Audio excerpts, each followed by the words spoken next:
नमस्ते गुरुजी। जय गुरुजी महाराज। जय गुरुजी साथ संगत जी। मल्टीलिंगुअल ग्लोबल सेवादार टीम की तरफ से आप सबका हार्दिक स्वागत है। संगत जी, आज हम सब योगानंद परमहंस द्वारा रचित योगी कथा अमृत में से एक अध्याय का श्रवण करेंगे। आज का अध्याय नंबर 24 है और गुरुजी महाराज की ब्लेस संगत अनुजा मारवा आंटी जी इस सेशन को मैनेज करेंगी। मारवा आंटी इसको पढ़ेंगी। गुरु परिवार की तरफ से, ग्लोबल टीम की तरफ से आपका बहुत बहुत स्वागत है। अनुजा मारवा जी, प्लीज आप सेशन को इनिशिएट करें। Over to you. जय गुरु जी।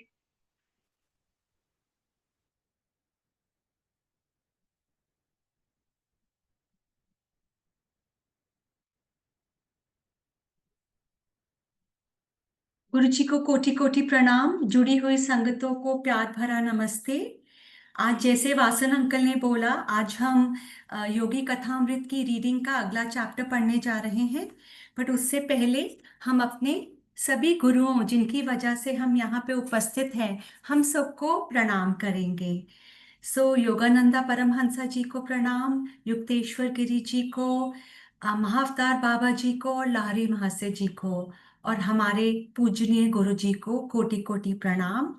इन्हीं की वजह से हम सब यहाँ उपस्थित हुए हैं और इन्हीं की गाइडेंस से हम आज का चैप्टर पढ़ना शुरू करते हैं। उससे पहले मैं गुरु की स्तुति में एक श्लोक बोलूंगी। गुरुर् ब्रह्मा गुरुर् विष्णु गुरुर्देवो महेश्वरा, गुरु साक्षात पर ब्रह्म, तस्मै श्री गुरुवे नमः। संगत जी, आइए शुरू करते हैं। ये चैप्टर का नाम है मेरा संन्यास ग्रहण, स्वामी संस्थान के अंतर्गत।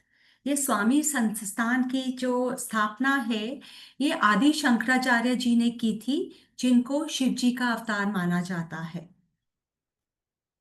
अ, बोलते हैं परमहंसा योगानंद जी, बोलते हैं, गुरुदेव, मेरे पिताजी मुझसे बंगाल नागपुर रेलवे में एक अधिकारी का पद ग्रहण करने के लिए आग्रह करते रहते हैं, परंतु मैंने साफ मना कर दिया है। फिर मैंने आशा के साथ आगे कहा, गुरुदेव, क्या आप मुझे स्वामी परंपरा की संन्यास दीक्षा नहीं देंगे? मैं अनुनय पूर्व अपने गुरु की ओर देखता रहा। विगत वर्षों में मेरे निश्चय की गहराई की परीक्षा लेने के लिए उन्होंने मेरे इसी अनुरोध को कई बार ठुकरा दिया था, परंतु आज अनुग्रह पूर्ण मुस्कान उनके मुखमंडल पर आ गई।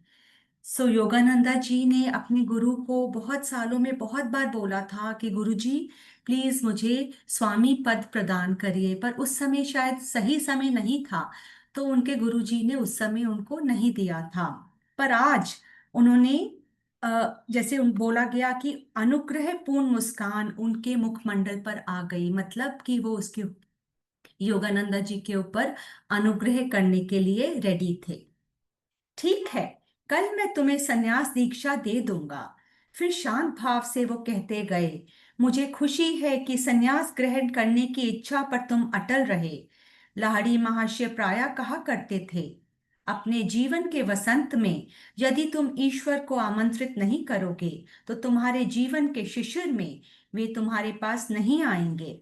मतलब कि अगर तुम अपनी यंग एज में ईश्वर को याद नहीं करोगे, तो जब तुम्हारे जीवन का अंत की तरफ आप पहुंचोगे, तो वो तुम्हारे पास नहीं आएंगे। तो ये हम सबके लिए बहुत बड़ी सीख है कि जितनी जल्दी हो सके हमें भगवान को अपनी जिंदगी में उपस्थित कर लेना है, हमारे अंग संग बना लेना है। प्रिय गुरुदेव, मैं आप ही की भांति स्वामी परंपरा में शामिल होने की अपनी इच्छा को कभी नहीं छोड़ सकता था। असीम स्नेह के साथ उनकी ओर देखते हुए मैं मुस्कुराया, बिकॉज हम सबको पता है कि बचपन से ही योगानंदा जी का एक ही ध्येय था, भगवान की प्राप्ति, भगवत प्राप्ति। और इसी के लिए वो बार बार हिमालय में भी भाग जाते थे, अलग अलग गुरु भी ढूंढते थे, जब तक उनको युक्तेश्वर गिरी जी नहीं मिले थे। तो उनको वो अटल रहे अपने इस निश्चय पर कि उनको स्वामी परंपरा में शामिल होना है। अविवाहित पुरुष प्रभु से संबंधित बातों की चिंता में रहता है कि कैसे वह प्रभु को प्रसन्न करे, परंतु विवाहित पुरुष संसार की बातों में चिंता में रहता है, कैसे वह अपनी पत्नी को प्रसन्न करे। सो ये बहुत ही खूबसूरत प्रसंग बोला है योगानंदा जी ने, कि जिसमें ये बताया गया है जो सन्यासी लोग हैं वो हमेशा प्रभु में ही लीन रहते हैं, और जो विवाहित हैं वो हमेशा अपने परिवार को खुश करने में लगे रहते हैं। मैंने अपने अनेक मित्रों के जीवन का विश्लेषण किया था, जिन्होंने कुछ आध्यात्मिक साधना करने के बाद विवाह कर लिया था। सांसारिक जिम्मेदारियों के सागर में कूद पड़ने के बाद गहरा ध्यान करने के अपने संकल्पों को वो भूल गए थे। और ये तो सत्य है कि अगर हम अपने परिवार में लग जाते हैं तो यह ध्यान करने का टाइम हमें कम मिलता है। पर जैसे गुरु नानक देव जी ने और हमारे गुरु जी ने हम सबको शिक्षा दी कि गृहस्थ योगी बनिए, सो हम सबकी भी कोशिश उसी में लगी हुई है। पर ये जो सेक्ट है ये बिल्कुल डिफरेंट है, इनमें इनका सिर्फ एक ही ध्येय है कि सारा टाइम वे भगवान के साथ ही मग्न रहते हैं। प्रभु को अपने जीवन में द्वितीय श्रेणी का स्थान देने की मैं कल्पना भी नहीं कर सकता था। वे ही तो समस्त ब्रह्मांड के स्वामी, जो जन्म जन्मांतर में मनुष्यों पर वरदानों की वर्षा करते आ रहे हैं, और इस कृपा वर्षा के बदले में मनुष्य उन्हें केवल एक ही चीज दे सकता है, अपना प्रेम, जो देने या ना देने की उसे पूर्ण छूट है। सो ये बहुत ही योगानंदा जी हमेशा प्रभु के प्रेम के बारे में ही बात करते हैं। वो हमें सिर्फ यही सिखाते हैं कि प्रभु हमारे प्रेम का ही भूखा है। सृष्टि के अणु परमाणुओं में अपनी उपस्थिति को रहस्य के आवरण में छिपाए रहने के कारण के लिए, दोबारा से पढ़ूंगी संगत जी। सृष्टि के अणु परमाणुओं में अपनी उपस्थिति को रहस्य के आवरण में छिपाए रखने के लिए अनंत उपायों की योजना के जो कष्ट सृष्टिकर्ता ने उठाए हैं, उसमें उनका केवल एक ही उद्देश्य हो सकता है। उनकी एक ही भावुक इच्छा हो सकती है कि मनुष्य स्वेच्छा से उनकी तलाश करे। प्रत्येक मन प्रकार की विनम्रता के कौन से मखमली दस्ताने द्वारा उसने सर्वशक्तिमता के अपने वज्र हस्त को छिपाया नहीं है। इसमें योगानंदा जी बताते हैं कि भगवान तो कण कण में मौजूद है, पर वो हमें कब समझ आता है और वो कैसे समझ आता है, वो हमारी सोल जर्नी के ऊपर डिपेंड करता है। अगला दिन मेरे जीवन का सबसे अविस्मरणीय दिन था। मुझे याद है कि कॉलेज से ग्रेजुएट होने के कुछ सप्ताह बाद ही सन 1915 के जुलाई महीने का एक गुरुवार था। अपने श्री रामपुर आश्रम के भीतर के एक बरामदे में श्री युक्तेश्वर गिरी जी ने एक श्वेत रेशमी वस्त्र को संन्यास धर्म के परंपरागत गेरुए रंग में डुबोया। जब वस्त्र सूख गया तो मेरे गुरु ने उसे एक सन्यासी के वस्त्र के तौर पर मेरे बदन पर लपेट दिया। तो इसमें उनको एक 1915 की जुलाई के गुरुवार को उनकी ये दीक्षा मिली थी सन्यास की। और गुरुवार का इसमें कितना महत्व है ये फिर से इसमें प्रकट होता है। और गेरुआ वस्त्र मतलब हम सब जानते हैं कि सन्यासियों को गेरुआ वस्त्र मिलता है, पर उनके गुरु ने उनको कॉटन की जगह एक सिल्क का वस्त्र दिया। उसका भी हम आगे सुनते हैं। किसी दिन तुम पश्चिम में जाओगे जहां रेशमी वस्त्रों को पसंद किया जाता है, उन्होंने कहा। उसी के प्रतीक स्वरूप मैंने तुम्हारे लिए परंपरागत सूती वस्त्र के स्थान पर यह रेशमी वस्त्र सुना है। तो सारी तैयारी लाड़ी महसे से लेकर युक्तेश्वर गिरी जी की सिर्फ एक ही तैयारी थी कि योगानंद जी यूएसए जाएंगे, वहां सबको स्पिरिचुअलिटी सिखाएंगे। तो उन्होंने उसकी शुरुआत करते हुए उनको सिल्क का वस्त्र दिया, जिसको वो कहते हैं यूएसए में इसकी बहुत ही मान्यता है, बहुत ही इसको पसंद किया जाता है। मुझे अनुष्ठान संस्कार आदि के कर्म कांड में कोई रुचि नहीं है, श्री युक्तेश्वर की गुरु जी ने कहा। मैं तुम्हें विद्वत मतलब कर्म कांड रहित पद्धति से संन्यास दीक्षा दूंगा। मतलब उन्होंने प्रेफर किया युक्तेश्वर गिरी जी ने कि बिल्कुल सिंपल तरीके से, बिना पंडितों की उपस्थिति के, बिना हजारों मंत्र किए, वेदों में जो हमारे मंत्र लिखे हैं वो उस तरह से उन्हें सिंपली संन्यास दीक्षा देंगे। विविदिशा या संन्यास की आद्योपांत अनुष्ठान संस्कार द्वारा दीक्षा में एक हवन विधि भी होती है, जिसमें प्रतीकात्मक अंत्येष्टि क्रियाक्रम श्राद्ध आदि किया जाता है। दीक्षा लेने वाले शिष्य के स्थूल देह को मृत एवं ज्ञानाग्नि में भस्मीभूत माना जाता है। तत्पश्चात नव दीक्षित सन्यासी को एक महावाक्य दिया जाता है, जैसे अत्याम ब्रह्मा अथवा तत्वमसि अथवा अहम ब्रह्मास्मि। परंतु सादगी प्रेमी श्री युक्तेश्वर गिरी जी ने सभी औपचारिक विधियों को छोड़ दिया और मुझे केवल एक नया नाम चुनने को कहा। सो उनके गुरुदेव ने जो हवन की प्रथा थी उसको छोड़ के सिर्फ उनको एक बोला कि आप अपना नाम चुनिए। नाम चुनने का अधिकार मैं तुम्हें ही देता हूं, उन्होंने मुस्कुराते हुए कहा। योगानंद। मैंने एक पल सोचने के बाद कहा, इस नाम का अर्थ है ईश्वर के साथ मिलन, योग द्वारा आनंद।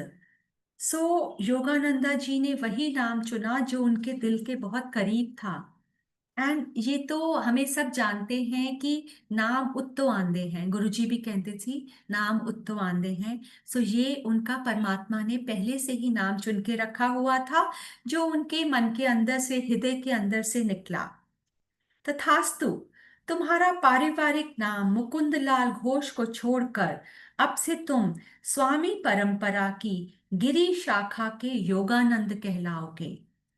उन्होंने बोला कि आप अब स्वामी बन गए हैं और इसमें अलग अलग शाखाएं हैं। जैसे शंकराचार्य जी ने 6 शाखाएं, नहीं सॉरी, आगे शाखाएं बताई गई हैं। सागर, भारती, पुरी, सरस्वती, तीर्थ, अरण्य, आश्रम, वन और पर्वत। परंतु क्योंकि युक्तेश्वर गिरी जी गिरी संस्था को बिलोंग करते थे, उन्होंने योगानंदा जी को भी उसी संस्था में दीक्षा दी।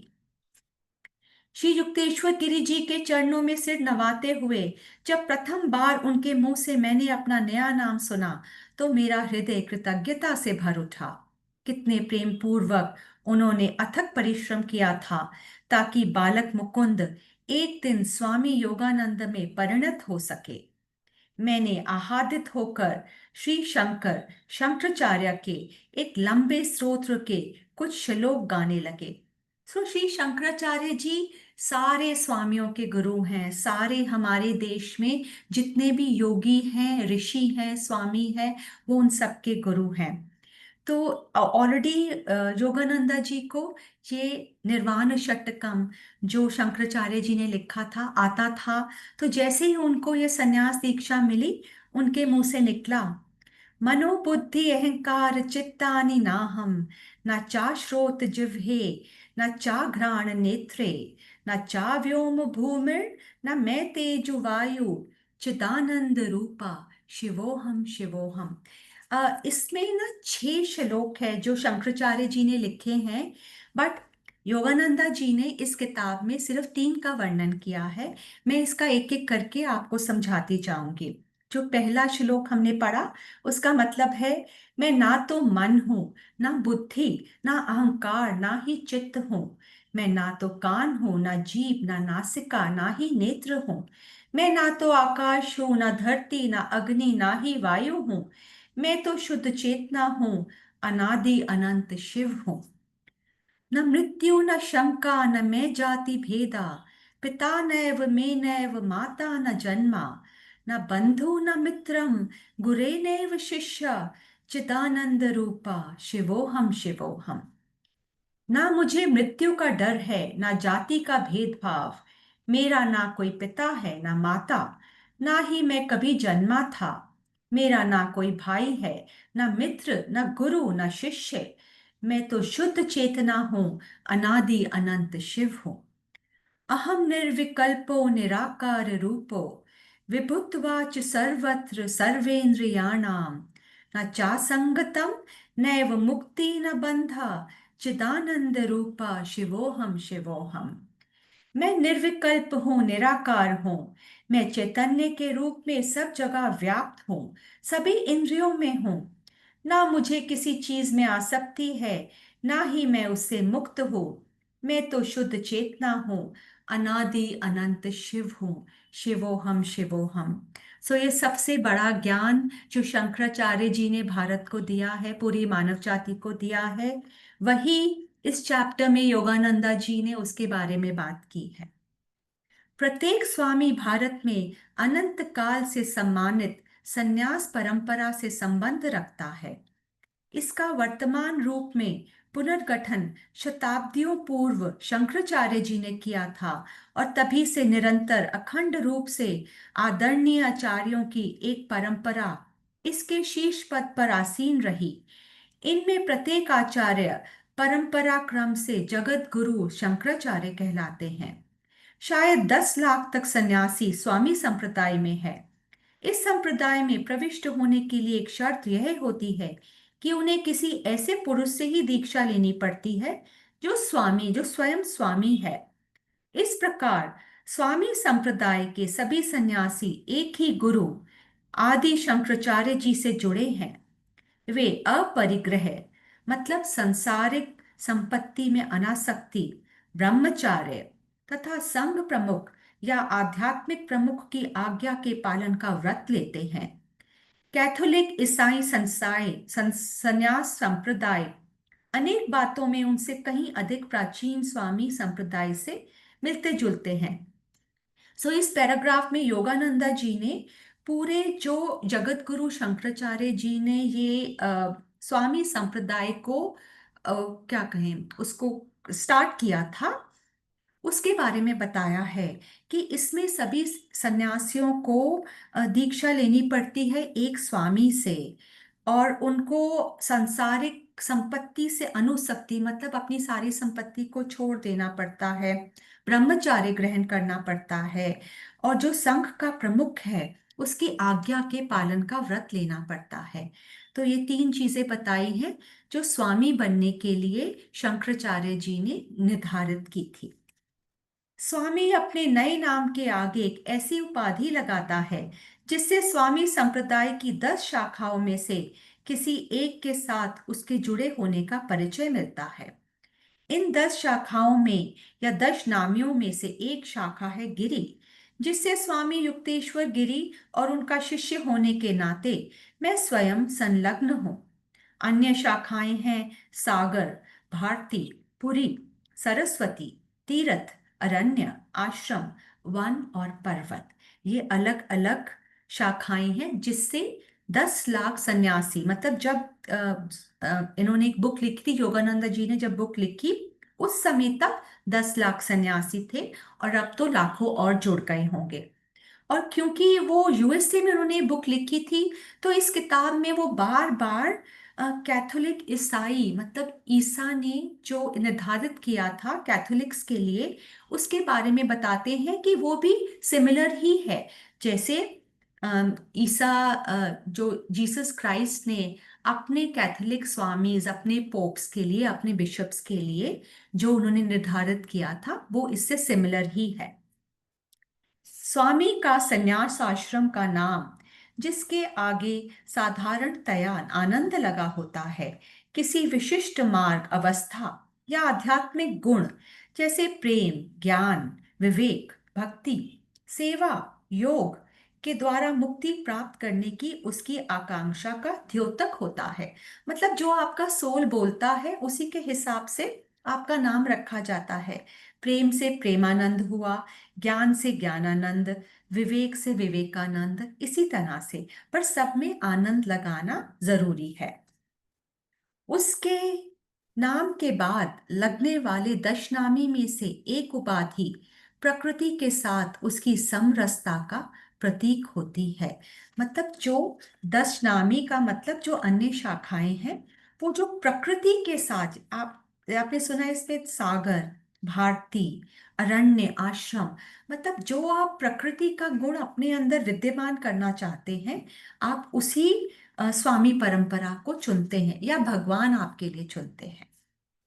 समस्त मानव जाति की निस्वार्थ सेवा तथा व्यक्तिगत संबंधों एवं महत्वाकांक्षाओं के त्याग के आदर्श के कारण अधिकांश स्वामीगण भारत में और कभी कभी विदेशों में भी सक्रिय रूप से मानवतावादी एवं शैक्षणिक कार्यों में लग जाते हैं। जाति, पंथ, वर्ग, वर्ण, वंश या स्त्री पुरुष का भेदभाव छोड़कर स्वामी विश्व बंधुत्व के आदर्श पर चलता है। परम ब्रह्मा के साथ संपूर्ण एक रूप हो जाना ही उसका लक्ष्य होता है। जैसा बताया गया है, अहम ब्रह्मास्मि, हमारी भगवत गीता, हमारे शिव पुराण हमें यही ज्ञान देते हैं। और यही ज्ञान सब स्वामियों को सिखाया जाता है कि विश्व बंधुत्व के ऊपर ही उनको कंसंट्रेट करना है। सारा विश्व एक है। और अहम ब्रह्मास्मि के विचार से सरोबोर सराबोर करता हुआ वह संपूर्ण तृप्ति के साथ संसार में विचरण करता है, परंतु संसार की किसी बात में लिप्त नहीं होता। मतलब संसारी होकर भी संसार का नहीं रहता। वो सिर्फ अपने गुरुओं की जो शिक्षा है उसको स्वामी जगह जगह जाके शिष्यों को और पूरी दुनिया को सिखाता है। केवल इसी ढंग से वह स्वामी पदवी को सार्थक कर सकता है, जिसका अर्थ होता है स्व या अपनी आत्मा के साथ एक रूप होने का प्रयास करने वाला। श्री युक्तेश्वर जी स्वामी भी थे और योगी भी। पूज्य स्वामी संप्रदाय से जुड़ा होने के कारण स्वामी बना हर सन्यासी योगी नहीं होता। जो ईश्वर साक्षात्कार के लिए किसी वैज्ञानिक प्रविधि का अभ्यास करता हो वही योगी होता है। तो इस स्टैंजा में योगानंदी जी बताते हैं कि स्वामी योगी भी हो सकते हैं और नहीं भी हो सकते। उन्होंने बताया एक टेक्निक के बारे में। जो भगवान से आप एक टेक्निक सीखते हैं, अगर आप योगी बन के उस टेक्निक को प्रैक्टिस करते हैं तो आप स्वामी भी हैं और योगी भी हैं। और यही टेक्निक युक्तेश्वर गिरी जी ने, लाहिरी महाशय जी ने और महाअवतार बाबा जी ने सबसे पहले पूरी दुनिया को सिखाई है, जिसको हम क्रिया योग के नाम से जानते हैं। ये एक साइंटिफिक टेक्निक इन्होंने, महाअवतार बाबा जी ने दीक्षा दी थी सबसे पहले लाहिरी महाशय को, जिससे हम अपनी बॉडी को इस तरह से तैयार कर सकते हैं कि आत्मा और परमात्मा का मिलन हो सके।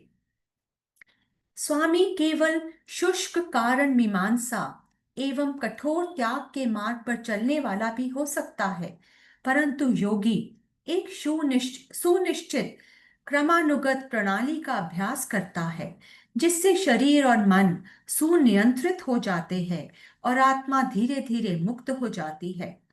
किसी भावनात्मक आधार पर या विश्वास के वश होने पर भी कुछ भी ना मानते हुए योगी ऐसे पूर्ण परीक्षित प्रवृत्तियों का क्रमानुसार अभ्यास करता है। मतलब जो परमात्मा ने विद्या सिखाई है, योगी वो स्वामी उसका अभ्यास करता है। जिन्हें सर्वप्रथम प्राचीन ऋषियों ने निर्धारित किया था। भारत की प्रत्येक पीढ़ी में योग साधना ने ऐसे लोग पैदा किए हैं जो सच्चे अर्थ में मुक्त और ईसा सदृश योगी हुए हैं। सो इसमें यही बताया गया है कि योगी जो हैं वो परमात्मा की बताई हुई विधि का, जिसके बारे में शिव पुराण में भी लिखा है, जिसके बारे में योग सूत्र में पतंजलि ने बहुत विस्तृत डिस्क्रिप्शन किया है, वो योगी उसका प्रैक्टिस करते हैं। किसी भी अन्य विज्ञान की तरह ही योग विज्ञान का भी किसी भी देश और काल के लोग द्वारा प्रयोग किया जा सकता है। कुछ अज्ञानी लेखकों का यह प्रतिपादन पूर्णतः गलत है कि योग साधना खतरनाक है या पाश्चात्यों के लिए सही नहीं है। यह खेद की बात है कि इस गलत प्रतिपादन ने योग साधना के अनेक सच्चे और उत्सुक आकांक्षियों को उसके बहुमुखी लाभ को प्राप्त करने के प्रयास से विमुक्त कर दिया है। योगानंद जी कहते हैं कि जो योग साधना है वो हर इंसान के लिए उपयुक्त है, पूरे विश्व के लिए उपयुक्त है।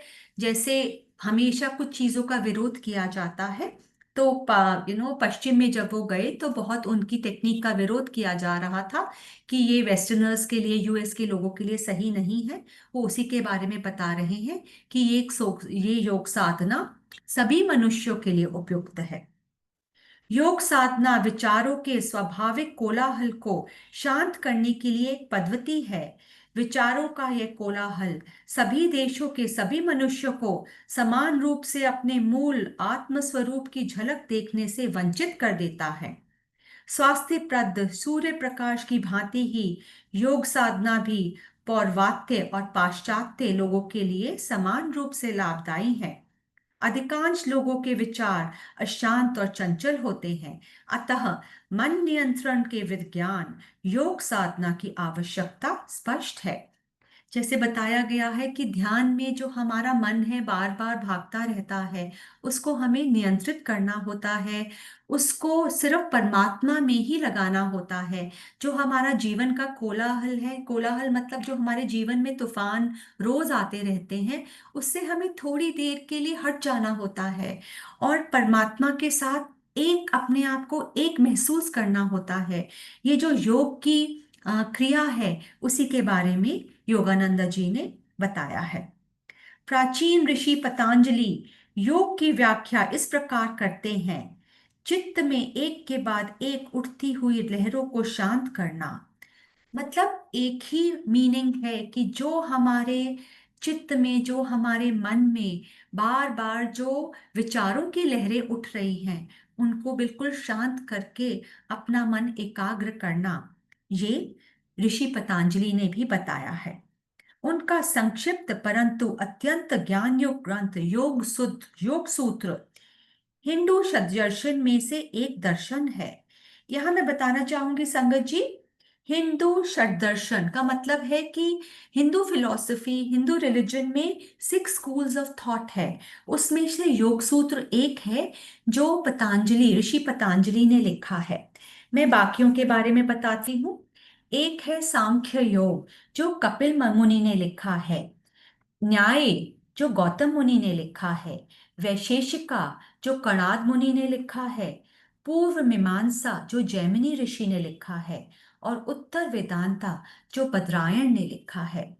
सो ये हमारे 6 हिंदू फिलॉसफी मतलब 6 स्कूल्स ऑफ थॉट है। इसमें से योगानंदा जी बिलीव करते हैं पतंजलि ऋषि के योग सूत्र के में। उन्होंने बताया कि पाश्चात्य दर्शनों के विपरीत हिंदू षड्दर्शन में न केवल सैद्धांतिक तत्वालोचन बल्कि व्यवहारिक प्रणालियों का भी समावेश है। तत्व मीमांसा में सामने आ सकने वाले प्रत्येक प्रश्न का गहन विचार करने के पश्चात हिंदू शास्त्र 6 निश्चित मार्ग बताते हैं, जिसका उद्देश्य हमेशा के लिए दुख मुक्त होकर अक्षय आनंद की प्राप्ति करना है। मतलब ये हर जो जो स्कूल ऑफ थॉट है ना, सबका ध्येय सिर्फ एक ही है, परमात्मा। सिर्फ तरीके अलग अलग है। जो आपके गुरु आपको सिखाते हैं, जो आपको परमात्मा सिखाते हैं, आप उसी को फॉलो करते हैं। अम अब हमारे पास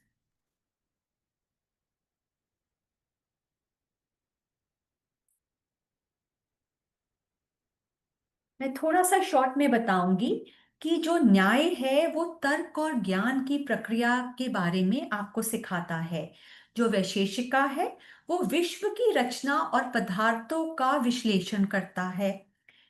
जो सांख्य है वो 3 गुणों के ऊपर बेस्ड है, सत्व रजस और तमस। मतलब ये हम सब जानते हैं कि ये जो सृष्टि है हमारी त्रिगुणात्मक सृष्टि है। तो जो सांख्य योग है वो इसी के बारे में हमें सिखाता है। और महर्षि पतंजलि ने हमें जो योग सूत्र सिखाया है वो अष्टांग योगा पे बेस्ड है, ध्यान ध्यान और प्राणायाम पे बेस्ड है। जो मीमांसा है वो कर्म कांड जो हमारे धार्मिक और नैतिक जीवन पर जोर देता है, मतलब हमें रिचुअल्स क्या क्या करने चाहिए, रिचुअल से भी भगवान तक कैसे पहुंचा जा सकता है, वो हमें ये सिखाता है। और वेदांत जो है वो आध्यात्मिकता और एकता का भाव पे का भाव हमें सिखाता है। तो ये 6 स्कूल ऑफ थॉट्स है। उत्तरकालीन उपनिषद कहते हैं कि 6 दर्शनों में से योग सूत्र में ही सत्य की प्रत्यक्ष अनुभूति करने की सबसे प्रभावी पद्धतियां हैं। तो योगानंदा जी एक ही चीज पे स्ट्रेस करते हैं योग सूत्र के ऊपर, जिसमें सत्य की अनुभूति करने की बहुत ही प्रभावी पद्धतियां, मतलब ऐसी टेक्निक्स हैं कि आप उससे सत्य की अनुभूति बहुत जल्दी कर लेंगे। जो आपका आत्मा का परमात्मा से मिलन है वो बहुत शीघ्र हो जाएगा। योग की व्यवहार, योग के प्रवृत्तियों के अभ्यास से मनुष्य कल्पना के बंजर प्रदेश को हमेशा के लिए छोड़कर परम तत्व की प्रत्यक्ष अनुभूति करता है। पतंजलि की योग पद्धति अष्टांग योग के नाम से जानी जाती है। इसके पहले 2 अंग है। यम, यम के अन्य पाठ है अहिंसा, सत्य, अस्त्य, ब्रह्मचार्य और अपरिग्रह का पालन। और दूसरा है नियम, धर्माचरण, मतलब शौच, संतोष, तप, स्वाध्याय और ईश्वर परिधान। इसकी अगली सीढ़ियां है आसन, मतलब शरीर की उचित स्थिति, हम आसन करके कैसे अपने शरीर को स्वस्थ कर सकते हैं। मतलब मेरुदंड को सीधा और ध्यान के लिए आरामप्रद अवस्था में निश्चल शरीर। ये सब योगियों को सिर्फ एक ही चीज सिखाई जाती है सबसे पहले, कि आपको अपने स्पाइन को बिल्कुल स्ट्रेट रखना है। स्पाइन को स्ट्रेट रखने का एक ही ध्येय है कि जो एनर्जी फ्लो है which is going from our Sahasrara chakra to our Muladhara chakra, हमारे सारे चक्रों में से जाता है। अगर हमारा मेरुदंड ठीक सीधा होता है तो वो एनर्जी फ्लो बहुत अच्छा चलता है।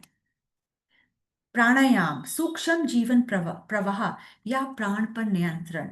अगला है प्राणायाम, जो हम सब जानते हैं, जो अभी सिखाए जाते हैं, कपालभाति और बहुत सारे 6-7 प्राणायाम है, सूर्य भेदी, चंद्र भेदी, जिन सबका ध्येय सिर्फ एक ही है कि हमारे अंदर की जो प्राण वायु है उसको शुद्ध करना होता है। प्रत्याहार, मतलब इंद्रियों को बाह्य विषयों से निवृत्त कर अंदर वापस मोड़ लेना, मतलब जो हमारी आउटवर्ड, जितनी हमारी आउटवर्ड स्थिति होती है उसको हमें अंदर मोड़ लेना होता है।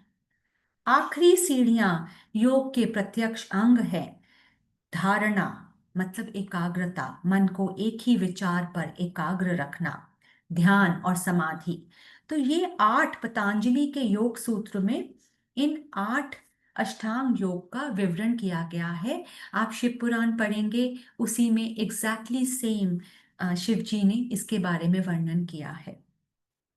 आखिरी सीढ़ियां, ओके, ये हमने पढ़ लिया।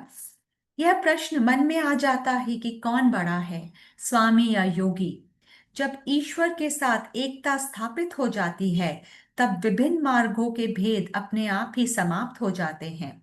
परंतु श्रीमद् भगवत गीता में कहा गया है कि योग शास्त्र की पद्धतियां सर्व समावेशक हैं। वे पद्धतियां केवल विशिष्ट प्रकार के या विशिष्ट स्वभाव गुणों वाले व्यक्तियों, जैसे संन्यास्त जीवन की ओर झुकाव रखने वाले अत्यंत कम लोगों के लिए ही निर्धारित नहीं है। ये कह रही है कि योग साधना हर एक के लिए है, सिर्फ योगियों के लिए ही नहीं है, हम गृहस्थ के लिए भी है। क्योंकि हम अपना कर्म योग करते करते भी भक्ति योग और ध्यान योग के की सहायता से परमात्मा को प्राप्त कर सकते हैं।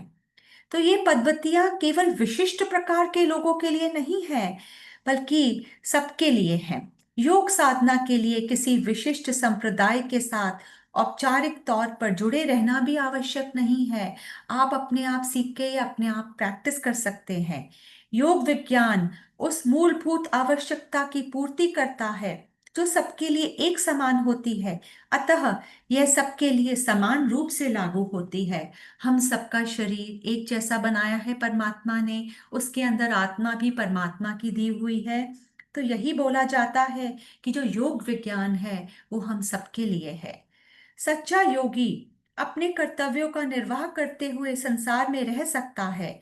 वहां वह पानी पर तैरते मक्खन की तरह होता है, आसानी से पतला बनाए जा सकने वाला, अनुशासन विहीन, मानव जाति रूपी दूध की तरह नहीं। मतलब कि हमें जो संसार की गंदगी है ना, उससे ऊपर हमें तैरता रहना है, यही बताया गया है इसमें।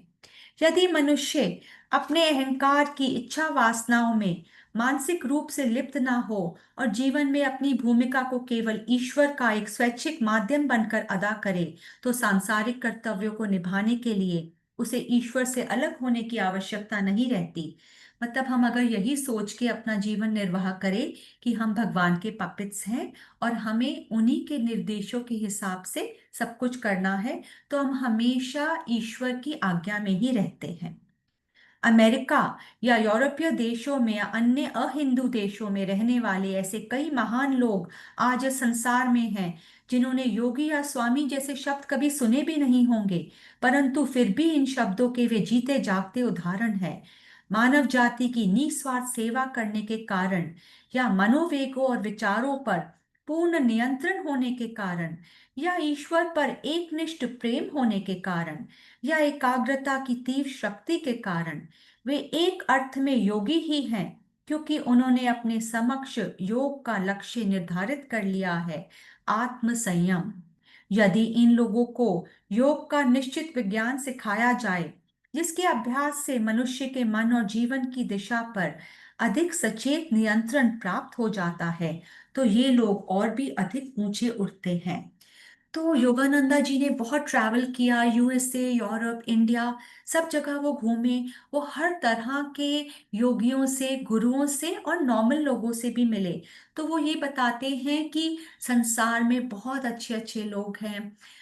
बहुत लोग जो सिर्फ सेवा में लगे रहते हैं, उनको नहीं पता योग क्या है, उनको ये नहीं पता ध्यान और समाधि क्या है, पर वो सिर्फ भगवान का काम करते रहते हैं। कई लोग होते हैं जो अपने जीवन को इतना डिसिप्लिन, इतना आत्म संयम में रखते हैं कि वो भी भगवान के बंदे हैं और उन्हीं के सिखाए मार्ग पर चल रहे हैं। तो योगानंदा जी कहते हैं कि अगर यही ज्ञान उनको सिखाया जाए, तो वो बहुत जल्दी ही उनका जो भगवान से एकता का, जो हम सबका प्रण है कि हम भगवान से एक रूप हो जाएं, वो बहुत जल्दी उसको पहुंच जाएंगे उस तक। कुछ पाश्चात्य लेखकों ने योग शास्त्र के बारे में ऊपरी तौर पर गलत धारणा बना ली, परंतु इन लोगों ने कभी भी योग का अभ्यास करके नहीं देखा। योग के सम्मान में प्रकट किए गए अनेक विचारशील वक्तव्यों में स्विट्जरलैंड के प्रख्यात मानस शास्त्री डॉक्टर सी जी युंग के विचार उल्लेख करने योग्य हैं। तो अगेन योगानंदा जी बताते हैं कि यूएसए में ना बहुत लोग योगा के बारे में जो गलत चीजें बोलते हैं, उन्होंने कभी योग का अभ्यास करके देखा ही नहीं। और स्विट्जरलैंड के सीजी युंग के बारे में वो बताते हैं। डॉक्टर युंग लिखते हैं, जब कोई साधना प्रणाली अपने को वैज्ञानिक पद्धति कहकर प्रस्तुत करती है, तो पश्चिम में अनुयायी मिलने के प्रति वह निश्चिंत हो सकती है। योग साधना इस बात पर खरी उतरती है, नवीनता के आकर्षण और आधी समझी गई बात के प्रति होने वाली जिज्ञासा के अतिरिक्त भी योग को अनेकानेक अनुयायी मिल सकने के अच्छे खासे कारण है। योग नियंत्रित अनुभूति की संभावना प्रस्तुत करता है और इस प्रकार तथ्यों की विज्ञान निष्ठ आवश्यकता की पूर्ति करता है। और इसके अलावा उसके व्यापकता और गहराई, उसके श्रद्धास्पद आयु, उसका सिद्धांत और पद्धति, जिसमें जीवन की हर अवस्था का समावेश है, इन सब के कारण योग स्वप्नातीत संभावनाओं का अवसर प्रदान करता है। तो डॉक्टर युंग के हिसाब से अगर योग को साइंटिफिक तौर से प्रूव कर दिया जाए, तो इसकी मान्यता यूएसए और यूरोप में बहुत ज्यादा हो जाएगी। आप देखेंगे कि यूएसए में बहुत ज्यादा शोध किया जाता है, अध्ययन किया जाता है, हर बात पे रिसर्च की जाती है, तभी उसको माना जाता है। अभी रिसेंटली आपने सुना होगा कि योग और हमारे जितने ओम की ध्वनि जो पूरे के पूरे विश्व में है, नासा ने भी उसके बारे में बहुत बार बताया है कि ये ध्वनि उनको सुनने को मिलती है जब वो यूनिवर्स में जाते हैं। और हमारे डॉक्टर्स ने भी बहुत सारे पेशेंट्स के ऊपर ओम की ध्वनि का प्रयोग किया है। ओम भूर्भुवः स्वः का प्रयोग किया है, गायत्री मंत्र का। सो इन सब का मतलब ये हुआ कि अगर हमारे योग, हमारे जितने भी मंत्र हमारे गुरुओं ने दिए हुए हैं, भगवान जी ने दिए हुए हैं, उस पे अगर शोध किया जाए, प्रूव किया जाए और फिर पाश्चात्य जगत में सिखाया जाए तो वो उसको बहुत ओपन आर्म से स्वीकार करेंगे कि ओ, इसमें तो बहुत ज्यादा शक्तियां हैं योग में। यही सीजी यूंग कहते हैं कि वैज्ञानिक पद्धति हमें प्रूव करना है कि योग एक साइंटिफिक पद्धति है। प्रत्येक धार्मिक या दार्शनिक साधना में मनोवैज्ञानिक अनुशासन या मानसिक आरोग्य प्रणाली होती है। योग की विशुद्ध शारीरिक बहुविध पद्धतियों में शारीरिक आरोग्य भी शामिल है, जो साधारण व्यायामों और श्वास व्यायामों से कहीं अधिक श्रेष्ठ है, क्योंकि ये ना केवल शारीरिक और वैज्ञानिक है, बल्कि आध्यात्मिक भी है। शरीर के अंगों का व्यायाम करने के साथ साथ इसमें साधक उन्हें पूर्ण रूप से आत्मा के साथ एकाकार करते हैं, जैसा कि उदाहरण के लिए प्राणायाम में होता है। प्राण श्वास भी है और ब्रह्मांड की सक्रिय शक्ति भी है। तो यही बताया जा रहा है इसमें कि ध्यान करने से, योगा करने से हमारे बॉडी का एक एक सेल रिजुविनेट हो जाता है। जो हमारी प्राण शक्ति है वो हमारे सेल्स को रिपेयर करने लग जाती है। तो ये सब बातें हमें सबको सिखानी बहुत ज़रूरी हैं। और हम सबका ये एक्सपीरियंस रहा है कि जब हम गुरुजी के साथ ध्यान में बैठते हैं तो हम कितने रिकवर हो जाते हैं। हमारी बॉडी की जितनी भी पेन्स और एक्स हैं वो खत्म हो जाती हैं। वो सिर्फ हमारा योग साधना के से ही संभव है। जिन धारणाओं पर योग आधारित है, उन धारणाओं के ज्ञान के बिना योग साधना विशेष प्रभावकारी नहीं होती। यह साधना शारीरिक और आध्यात्मिक पहलुओं के असामान्य रीति से सामंजस्य स्थापित कर देती है। मतलब इसका यही हुआ कि जब हम प्राणायाम करते हैं, योग करते हैं, तो परमात्मा हमारे साथ जुड़े होते हैं। और परमात्मा हमारे साथ जुड़े होते हैं तो हमारा शरीर उनका हो जाता है और वो उसमें शक्ति का संचार करते हैं। पूर्व में जहां ये संकल्पनाएं और पद्धतियां विकसित हुई है और जहां हजारों वर्षों की अखंड परंपरा से आध्यात्मिक नींव तैयार करती है, मुझे पूर्ण विश्वास है कि योग शरीर और मन दोनों के इस प्रकार एकीभूत कर देने की सर्वांगपूर्ण समुचित पद्धति है कि उसके बारे में कोई शंका ही नहीं रहती। शरीर मन की यह एक रूपता एक ऐसी मनोवैज्ञानिक अवस्था उत्पन्न करती है कि इस अवस्था में अतीन्द्रिय अनुभूति संभव हो जाती है। इसमें पूर्व जगत के बारे में लिखा है कि पूर्व जगत में ही ये योग साधना की पद्धतियों को हजारों वर्षों से ऋषियों ने, शिव जी ने, भगवान जी ने डेवलप किया है, इंसानों के लिए डेवलप किया है कि हम ये सब पद्धतियां अपने जीवन में अपनाएं और अपने आप को स्वस्थ रखें। और ये एंड में ये बताते हैं कि इस अवस्था में अतीन्द्रिय अनुभूति संभव हो जाती है। अतीन्द्रिय अनुभूति का मतलब कि जो हमारा वननेस विद द डिवाइन है वो हमें एक्सपीरियंस होता है। एक बार जब हम जो अष्टांग योग के जितने नियम फॉलो करके भगवान से एकीकार हो जाते हैं, तो हम ऐसी समाधि स्थिति में पहुंच जाते हैं कि हम और परमात्मा, आत्मा परमात्मा का मिलन संभव हो जाता है। पश्चिम में भी वह दिन अब निकट आ गया है जब आत्म संयम के आंतरिक विज्ञान की उतनी ही आवश्यकता महसूस होगी जितनी कि बाह्य प्रकृति पर विजय की। मतलब कि जितना हम बाहर फेमस होना चाहते हैं उतना ही हम अपने अंदर अपने आत्म को भी संयम में रखें। ये भी अब यूएसए में, यूरोप में बहुत पॉपुलर हो गया है। अब वैज्ञानिक दृष्टि से निर्विवाद रूप से सिद्ध हुए इस सत्य के साथ ही घन पदार्थ वास्तव में और कुछ न होकर केवल ऊर्जा शक्ति का घनीभूत रूप है। इस आणविक युग में मनुष्य का मन अधिक संयमी और विस्तृत होगा। आणविक युग मतलब एटम का युग। हमारा जो एक एक सेल है वो एटम से बना हुआ है।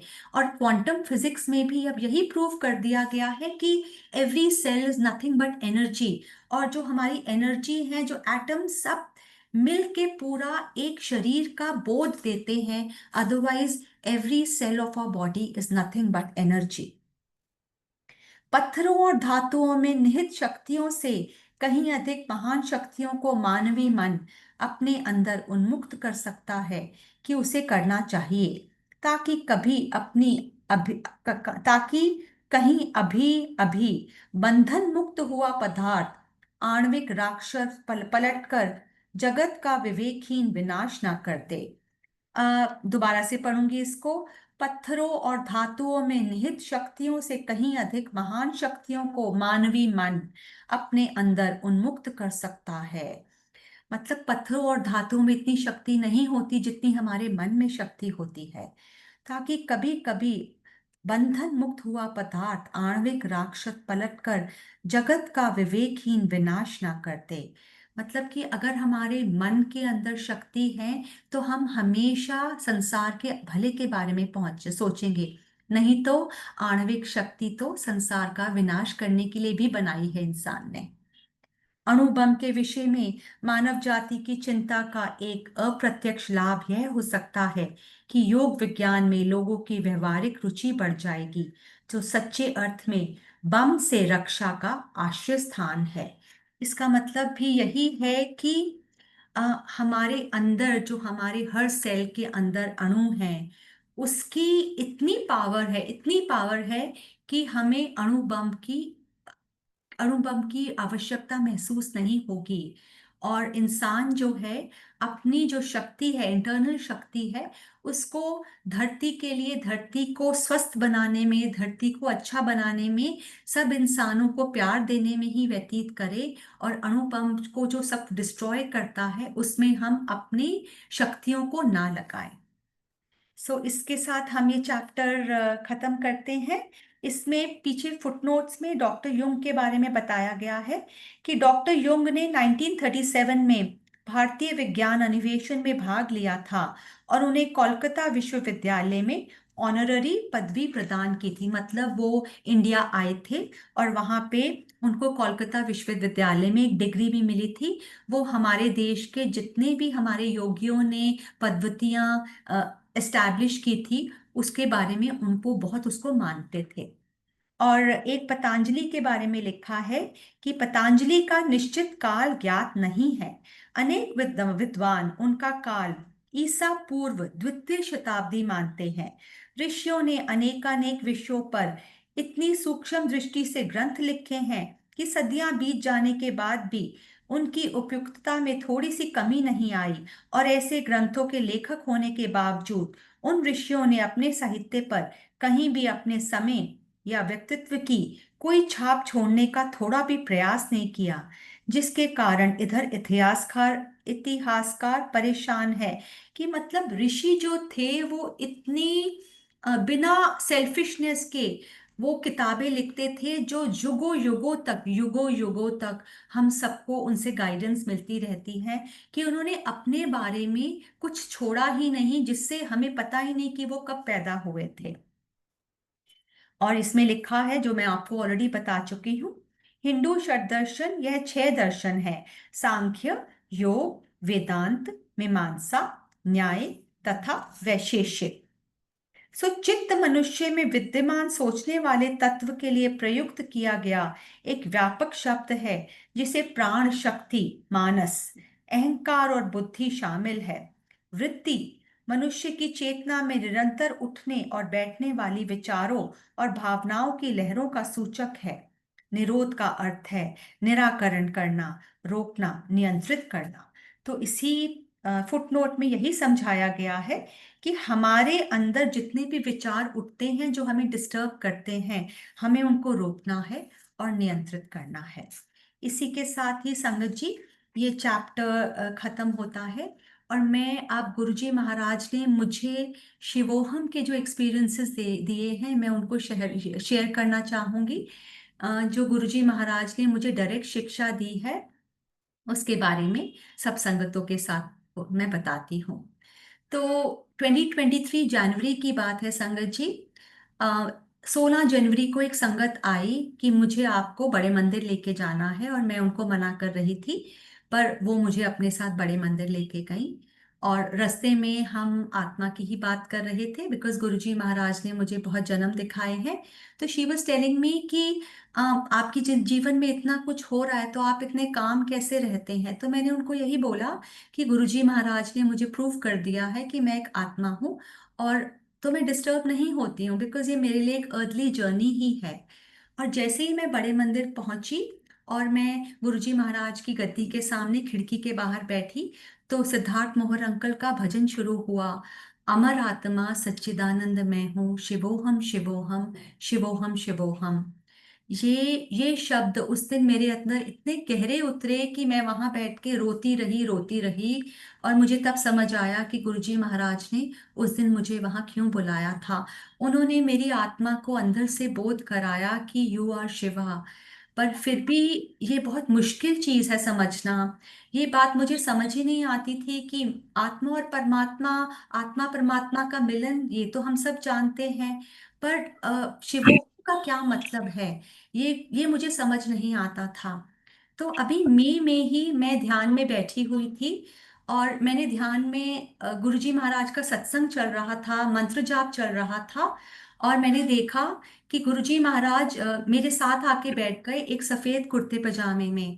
और फिर मैंने देखा कि धीरे धीरे गुरुजी महाराज सरकते हुए मेरे अंदर पहुंच गए। तो गुरुजी महाराज ने मुझे ये सिखाया कि वो तो मेरे अंदर ही बैठे हुए हैं। और ये डाउट उन्होंने क्लियर करा कि मैं तेरे अंदर ही बैठा हुआ हूँ। और अभी गुरुजी महाराज ने मुझे क्रिया योग के लिए भेजा था आनंदा आश्रम में। और वहां पे हमें दीक्षा लेनी होती है गुरुओं से, मतलब योगानंदा परमहंसा जी से।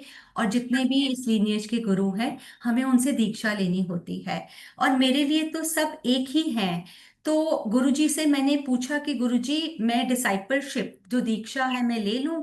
And internally he said yes. तो वहां पे हम सबको नमस्ते कर रहे थे, सारे गुरुओं को हम वो कर रहे थे। और मेरे सामने मैं चाहती थी कि गुरुजी महाराज मेरे सामने बैठे हों ताकि मैं उनको वो कर सकूं। और पर गुरुजी महाराज को मैंने देखा कि वो सामने नहीं बैठे, वो तो सफेद कुर्ता पजामा पहने मेरे अंदर ही बैठे हुए हैं।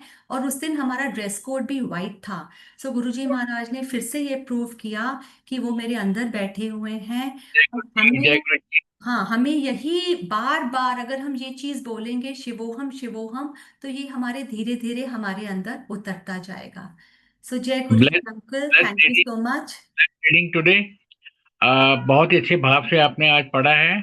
मैं पूनम नरोला जी को रिक्वेस्ट करूंगा, अपने आप को अनम्यूट करें please. Over to you Poonam Narola aunty.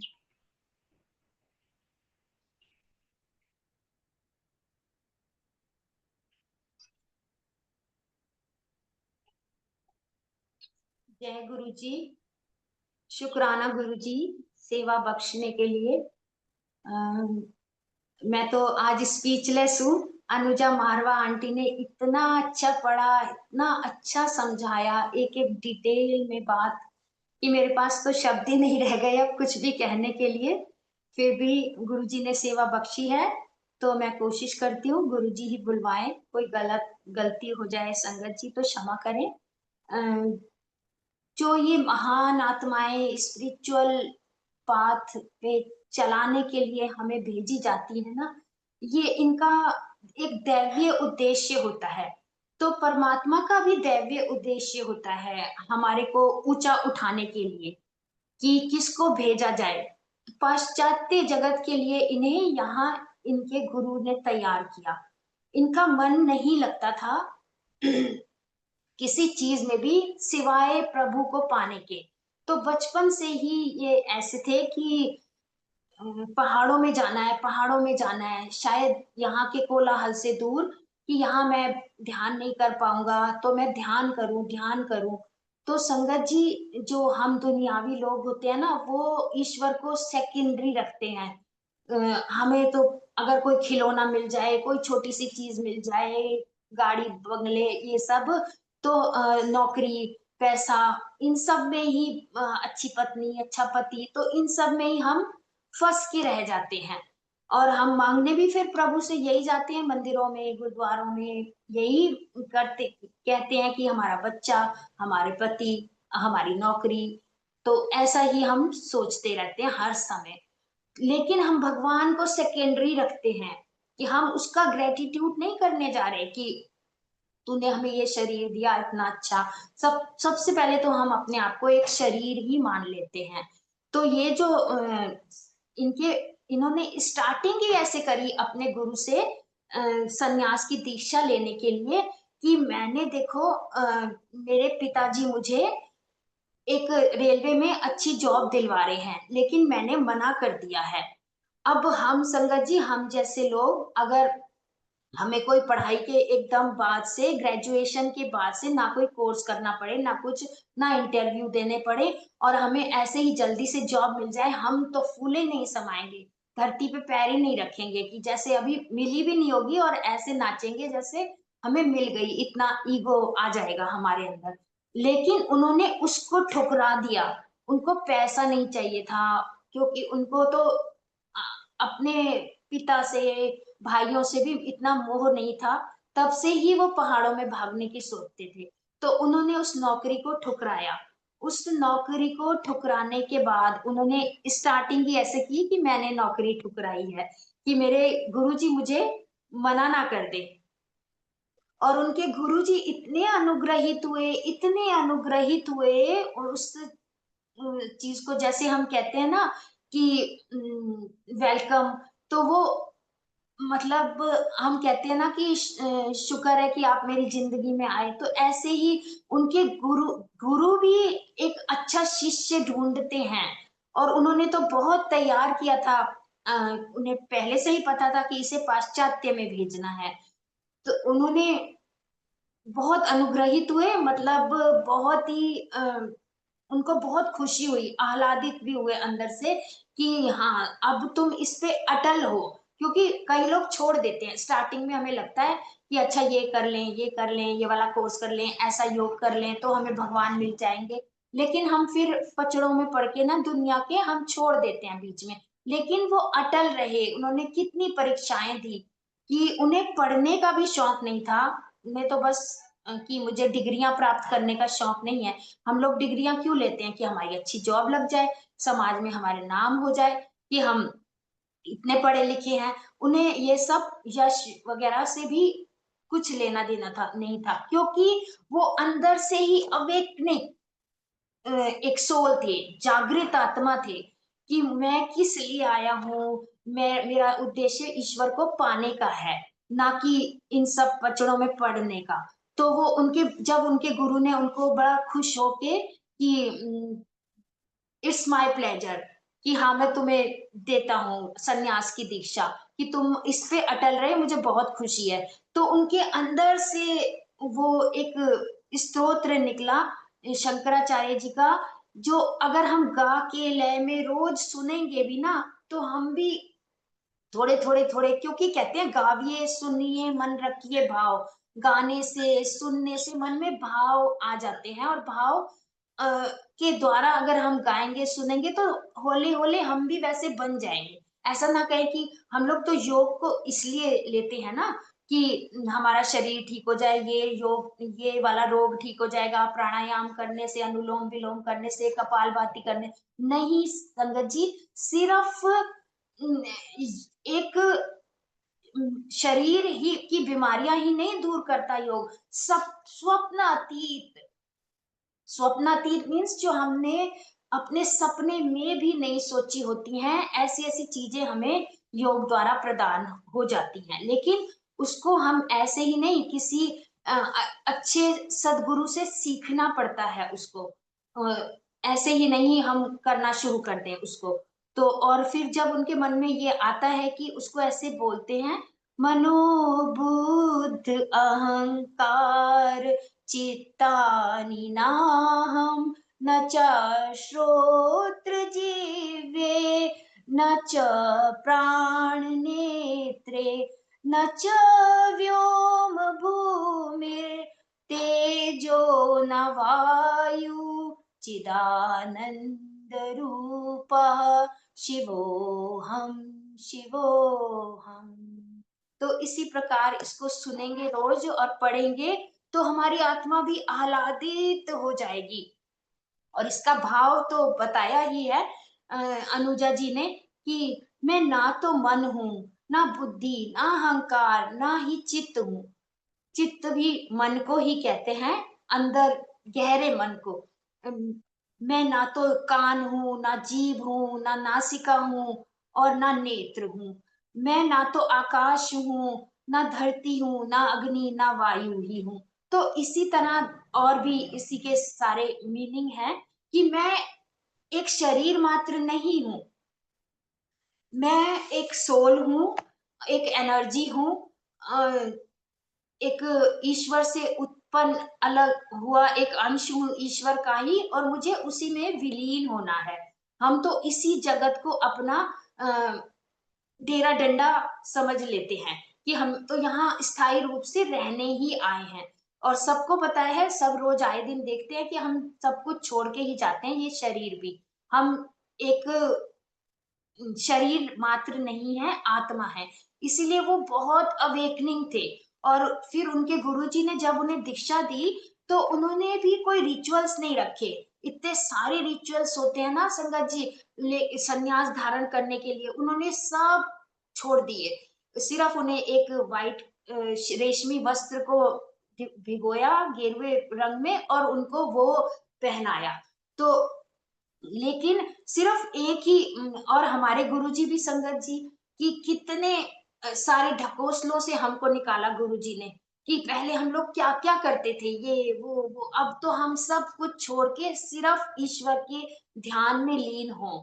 चाहे हर समय ध्यान में नहीं बैठना, पर कोशिश करें 10 मिनट, 15 मिनट, आधा घंटा, 1 घंटा, फिर धीरे-धीरे प्रभु खुद ही बढ़ाते चले जाते हैं। जब हम बैठेंगे नहीं कि ध्यान लगता नहीं, तो फिर कैसे लगेगा? ऐसे हम घर के काम भी तो जो भी हम करते हैं, तो वो क्या स्टार्टिंग में ही हमें आते हैं? रोटी भी शुरू-शुरू में टेढ़ी मिलती है, गाड़ी भी चलाना सीखते हैं कितने शुरू-शुरू में, कभी गाड़ी को डेंट लग गया, कभी कुछ, कभी हमें एक्सीडेंट होता है। लेकिन हम छोड़ते थोड़ी हैं संगत जी, लेकिन हम ध्यान नहीं करते कि हमसे होता नहीं, हमें आता नहीं। बैठेंगे तो हमें गुरुजी महाराज हमारे सब कुछ सिखा ही देंगे। जैसे अनुजा जी को कितना अच्छा अनुभव हुआ, कितना अच्छा कि गुरुजी ही उनमें समा गए। तो भगवान खुद ही आके हमारे से अपने काम करवा लेते हैं। तो जैसे कि गुरबाणी में भी लिखा हुआ है कि प्रभ क्या सिमरन कारज पूरे, प्रभ क्या सिमरन कबहु न चूरे। मतलब प्रभु का सिमरन करने से हमारे सारे काम पूरे हो जाते हैं। तो योगानंदा जी जब प्रभु के ही काम करना चाहते थे, स्टार्टिंग से ही, बचपन से ही उन एक दिव्य आत्मा थे। नहीं तो आजकल हम देखते हैं कि स्टार्टिंग में ही हम भी बच्चों को ऐसी चीजें नहीं सिखाते हैं, कि हम कहते हैं अच्छा ये मोबाइल ले लो, ये ले लो, वो ले लो, खिलौने ले लो, लेकिन हम ऐसे पाठ नहीं पढ़ाते हैं। केवल किताबी पढ़ाई, और कि जो जागृत घर होते हैं, जो जागृत आत्माएं होती हैं, उनकी दादी नानी मम्मी पापा जरूर पढ़ाते हैं। और गुरुजी के जो भी अनुयायी हैं, वो तो अपने बच्चों को गुरुजी के बारे में भी ज़रूर बताते हैं, दिन-रात घर में सत्संग चलते हैं, तो बच्चे भी उस पाथ पे चलने के लिए अग्रसर हो ही जाते हैं। तो जब हम प्रभु का सिमरन करते हैं ना, तो वो भी खींचते हैं हमें अपनी ओर। तो प्रभु के हमारे सारे काम अपने आप ही पूरे होते जाते हैं। देखिए वो पढ़ना नहीं चाहते थे, उनके पिताजी की शर्त थी कि तुम ग्रेजुएशन तो ज़रूर करोगे, तब मैं खुशी-खुशी तुमको सन्यास के लिए जाने दूँगा। तो फिर उन्होंने ग्रेजुएशन करी, तो भगवान ने भी उन्हें पास कराया। जबकि उनकी तैयारी नहीं थी, सिर्फ 10 दिन रह गए थे, तो एक ऐसे व्यक्ति को भेजा जो उनकी तैयारी करवाई जिसने, और वो पास हो गए अच्छे नंबरों से। तो ऐसे ही 4 पदार्थ जे को माँगे, 7 जना की सेवा लागे। तो चारों पदार्थ धर्म, अर्थ, काम, मोक्ष जो भी हमें चाहिए सब मिलेगा। क्या करने से? सेवा करने से। साध जना की, साधु जन खाली गेरुए वस्त्रों वाले नहीं, सफेद वस्त्रों वाले नहीं, साध जना मन से भी साधु। संत किसको कहते हैं? सन मतलब संतोष आ जाए जिसके हृदय में, न मीन्स नम्रता आ जाए, नीवापन आ जाए, और त मीन्स त्याग करना आ जाए। तो हम ये सब तो अपने घरों में भी देखते हैं, आसपास भी देखते हैं कि ऐसे बहुत लोग हमें मिलते हैं जो वो हमारी नानी भी होंगी, दादी भी होंगी, हमारे अड़ोस पड़ोस में भी कोई ऐसा व्यक्ति होगा जो बहुत ही नीवा चाहे कितना भी पैसा हो उसके पास, लेकिन वो नीवा नीवा दूसरों की मदद करने को हर समय तैयार, हम हर समय अकड़ू बन के नहीं रहेगा, तो वही संत है संगत जी, वही संत है। तो साध जना की सेवा लागे, चार पदार्थ जे को मांगे। अगर मुझे धर्म, अर्थ, काम, मोक्ष चाहिए तो मैं साधु जना की सेवा में लूं। इसीलिए जो हमारे सेवादार हैं, तो और पता नहीं ना कौन साधु है, मतलब अच्छे, मतलब ये अगर मैं बहुत फैशन करके कोई आया है और साड़ी वाड़ी या गाउन पहन के, तो ये नहीं कि वो आत्मा उसकी बहुत, वो आत्मा से वो बहुत नीवा भी हो सकता है, संत है। तो इसीलिए जो हमारे सेवादार हैं वो बहुत नीवे होके सेवा करते हैं, हर संगत के आगे हाथ जोड़ के, और चाहे कैसा भी मौसम हो, हम अंदर एसी में बैठे होंगे बड़े मंदिर में या किसी भी सत्संग में, और वो बाहर सर्दी गर्मी में झुलस रहे होंगे, और या फिर बहुत बारिश होगी, हमें अंदर शेड के नीचे बिठाएंगे, और खुद वो किसी को रास्ता दिखाने के लिए या गाड़ी से लाने के लिए, ले जाने के लिए, वो बारिश में ही सेवा करते रहेंगे। तो और कभी कभी तो कितने कितने दिन वो सो भी नहीं पाते हैं और सेवा करते ही रहते हैं, करते ही रहते हैं। तो इसीलिए कि सेवा का महत्व गुरुजी ने हम लोगों को समझाया कि सेवा करके ही हम कर्म काटेंगे, और सेवा से ही हमें चारों पदार्थ मिल जाएंगे। और जो कहा कि इस क्यों क्यों कहा गुरुजी ने ये पुस्तक, ये ग्रंथ पढ़ने को, क्योंकि इसमें सब कुछ गुरुजी से रिलेट है। गुरुजी खुद तो बहुत कम बोलते थे, बहुत कम, शब्द वाणी के द्वारा ही, गुरबाणी के द्वारा ही हमें जो आंसर मिलते थे वो समझा देते थे।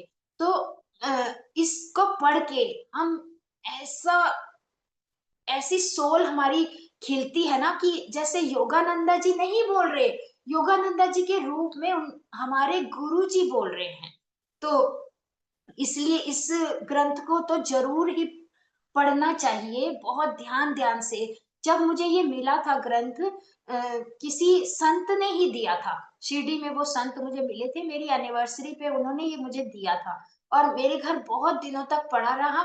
तभी मैं सोचती थी कि मैं दो चार पन्ने जब पलटे तो मेरे को लगा कि मैं इसके काबिल ही नहीं हूँ, मुझे समझ ही नहीं आ रहा है, सिर के ऊपर से जा रहा है। फिर मैंने, वो पूछते रहते थे पढ़ा पढ़ा पढ़ा, तो मैंने एक बार पढ़ा और एक बार पढ़ के इसको रख दिया। फिर वो भी डांटते थे कि ये कोई न्यूज़पेपर है जो एक बार पढ़ के तूने रख दिया।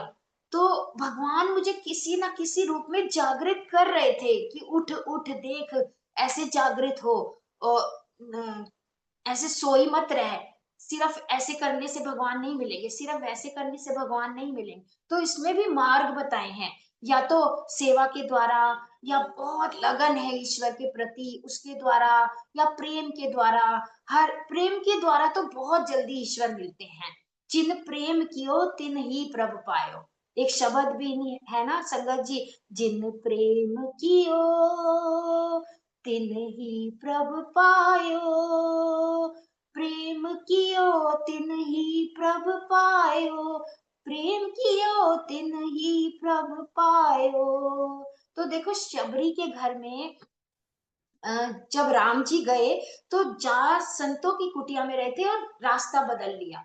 क्यों? क्योंकि उनके अंदर तो थोड़ा सा अहंकार था ना, कि हम बहुत रिचुअल्स करते हैं, सुबह से लेकर रात तक यज्ञ करते हैं, पवित्रता में रहते हैं, और ये तो भील नहीं। लेकिन भगवान को ये सब नहीं दिखता, भगवान को हमारा सिर्फ सच्चा हृदय प्रेम दिखता है। ऐसे ही गुरु जी भी कहते थे ना कि सब बोलते थे आपके पास अमीर लोग ही आते हैं, तो गुरुजी कहते थे कि अमीर आ सकते हैं, इसलिए आते हैं, उनके पास गाड़ियां हैं, पैसा है, और एक दिन दुकान पे नहीं जाएंगे तो भी काम चलेगा। लेकिन अ, गरीब के पास मैं खुद चल के जाता हूँ, कि किसी की ठेली पे चले जाते थे ब्लेस करने के लिए, किसी से चाट खाने चले जाते थे, तो अ, उसको चाय पीने चले जाते थे, तो उसको ब्लेस करते थे वहां जाके, क्योंकि उसको पता है वो ठेली नहीं छोड़ सकता।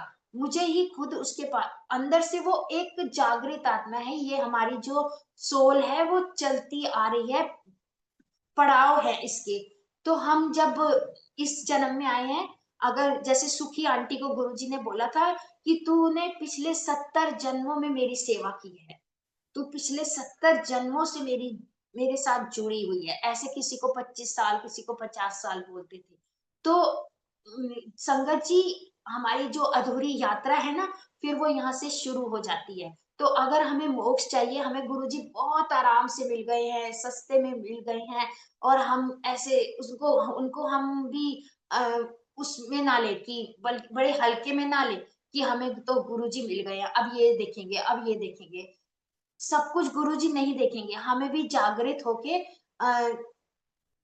नीवा होके रहना है, प्यार से रह सबके साथ प्यार, कुत्ता, बिल्ली, चाहे वो पशु पक्षी भी क्यों ना हो, पेड़ पौधे सबके साथ प्यार से रहना है।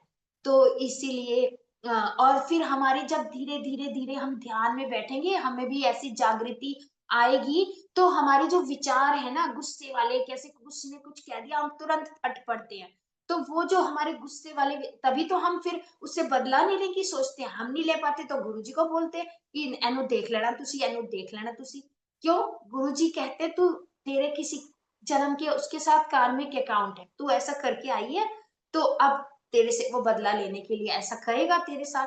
तो इसलिए हम कुछ भी ना कहें कि गुरुजी इसको देख लेना, ये भी ना कहें। और ये बड़ी बहुत बड़ी बात मैंने गुरुजी से सीखी है कि जैसे हमारे साथ किसी ने बहुत बुरा किया, अब उसका एक्सीडेंट हो गया या उसके ऊपर कोई बहुत बड़ी विपत्ति आ गई और हमने सुना कि ऐसा हो गया उसके साथ, तो हम लोग क्या करते हैं, अंदर ही अंदर खुश हो जाते हैं संगत जी, कि देखा इसने ऐसा किया, तो इसके साथ अब मेरे गुरुजी ने बदला ले लिया, ऐसा हुआ। नहीं संगत जी, नहीं, हमें खुश नहीं होना है, किसी के भी दर्द में हमें खुश नहीं होना है, चाहे वो हमारा दुश्मन ही क्यों ना हो, चाहे उसने हमारे साथ कितना भी बुरा क्यों ना किया हो। ये हमारे जो फिर बॉडी के सेल है ना, ये बदला लेने वाले, ईर्ष्या वाले, द्वेष वाले, ये फिर से वैसे बनने लग जाएंगे, और हम फिर जितनी हमने साधना करी है ना, तो हम बिल्कुल पाताल में गिर जाएगी, हमारी साधना सब व्यर्थ। जो हम अगर 1-1 घंटा बैठ रहे हैं, सुबह-शाम सत्संग सुन रहे हैं, सत्संग में जा रहे हैं, गुरुजी हमें बार-बार मांझ रहे हैं, धो रहे हैं, लेकिन हम धुलने को तैयार ही नहीं है। हम तो अपनी अकड़ में रहेंगे और हम सोचते हैं हम नीवे हो गए, लेकिन होते नहीं है संगत जी। इसलिए तो हमारे अंदर जो अणु परमाणु है ना, वो भी शांत शांत शांत होते जाएंगे और हम नीवे बनते जाएंगे, तो हमारे अंदर ना किसी के प्रति बदला लेने की भावना आएगी। और जो ये छठ दर्शन मीमांसा, ये सब गुरुजी ने हमें ये सब पढ़ने को, इसके बारे में भी अनुजा मारवा आंटी ने बहुत अच्छे से बताया, जो इसमें नहीं है ना वो भी इतना डिटेल से समझाया। तो लेकिन ये सब पढ़ने को तो हमें गुरुजी ने नहीं बोला, हमें बोला सिर्फ शिव पुराण पढ़ो। तो शिव पुराण चाहे एक पेज पढ़ो। तो हम जब बैठते हैं ना, आज हमारे पास टाइम नहीं है, सोचते हैं बस एक पेज पढ़ते हैं, गुरुजी की आज्ञा है, लेकिन गुरुजी बिठा लेते हैं, फिर इतना रस आने लगता है कि 10 पेज 15 पेज कैसे हो जाते हैं, वो गुरुजी ही करवाते हैं। उसमें भी हम ईगो ना लाएं कि मैंने तो आज 15 पेज पढ़ ली, और पढ़ के क्या करा जब जीवन में नहीं ढाला, जब तक ढालेंगे नहीं तब तक हम सुधरेंगे नहीं, और हम सुधरेंगे नहीं तो भांडा गंदा ही रहेगा, फिर भांडे गंदे में तो कुछ भी नहीं आएगा, भगवान तो कहाँ ही से ही आ जाएंगे। तो संगत जी, मैंने बहुत समय ले लिया, अगर मेरे से कोई गलती हो गई हो तो क्षमा करें, बहुत सारे पॉइंट्स रह भी गए होंगे, लेकिन इतना समय ही नहीं है कि और भी कुछ। तो कहते हैं ब्रह्म ज्ञानी सदा समदर्शी, ब्रह्म ज्ञानी की दृष्टि अमृत बरसी। हमें ब्रह्म से मिलना है ना, तो हमें भी तो थोड़ा थोड़ा ब्रह्म ज्ञानी बनना पड़ेगा, मतलब ज्ञान हमें आ गया कि वो भी एक इंसान है। जैसे मेड आई, हम फट पड़ते हैं उसके ऊपर, नहीं संगत जी, थोड़ा शांत रहें, उसके बारे में सुने, उसको क्या दुख हो गया, क्यों छुट्टी कर ली उसने ऐसे। तो ब्रह्म ज्ञानी की दृष्टि सदा सम होती है, सब पे सम होती है, कि छोटे बड़े, हम तो छोटा बड़ा किससे नापते हैं आजकल, कि वो बहुत पैसे वाला है, वो बड़ा आदमी है, ऐसे बोलते हैं ना, बड़ा आदमी है। बड़ा आदमी एक ठेले वाला भी हो सकता है भगवान की नजरों में, भले ही हमारी नजरों में नहीं है, तो उसकी दृष्टि सम है सब पे। ब्रह्म ज्ञानी सदा समदर्शी, ब्रह्म ज्ञानी की दृष्टि अमृत बरसी, ब्रह्म ज्ञानी की दृष्टि से तो सदैव अमृत बरसता है। अमृत ही टपकता है सबके लिए। तो इसलिए जो योगानंदा जी थे वो एक छोटे से बालक के ऊपर कितने दयावान थे। उसको उन्होंने अपना शिष्य बना लिया था। फिर उसका ध्यान करते रखते थे। एक बार उसकी जब आगे आएगा या निकल चुका है ये अध्याय, तो कि उसकी डेथ हो गई, तो भी वो उसको ढूंढते रहते थे कि उसका जन्म हुआ होगा फिर से और वो कहाँ गया। तो हमारे गुरु हमें ढूंढ लेते हैं, जो हमारी अधूरी यात्रा होती है उसको पूरा कराने के लिए। तो ब्रह्म ज्ञानी सदा निर्लेप, जैसे जल में कमल लेप। हमें इन सब विचारों से, ढकोसलों से, जरा सी विपत्ति आ जाए, विचलित हो जाना, डिप्रेशन हो जाना, इन सब से ऊपर होके रहना है कि ये समय भी निकल जाएगा। गुरु जी के पल्ला पकड़ा है, उनके लड़ लगे हैं, सब निकल जाएगा, सब ठीक हो जाएगा। तो वो निर्लेप होता है, लिप्त नहीं रहता, उसके बीच में डूबता नहीं है।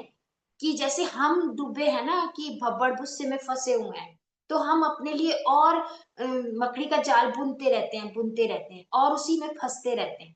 तो हमें कमल, जैसे जल में कमल लेप, कमल कीचड़ यहाँ होता है, कमल की डंडी बहुत ऊपर होती है और फिर कमल होता है। तो इसी तरह हमें, जो हमारा ये सहस्रार चक्र है, इसका स्वरूप भी कमल की तरह है। तो कहते हैं ना, कुंडलिनी जागृत करना, तो ये जब खुलता है तभी हमें ब्रह्म ज्ञान की प्राप्ति होती है। या लेकिन हमें तो इन सब रिचुअल्स में गुरुजी ने डाला ही नहीं।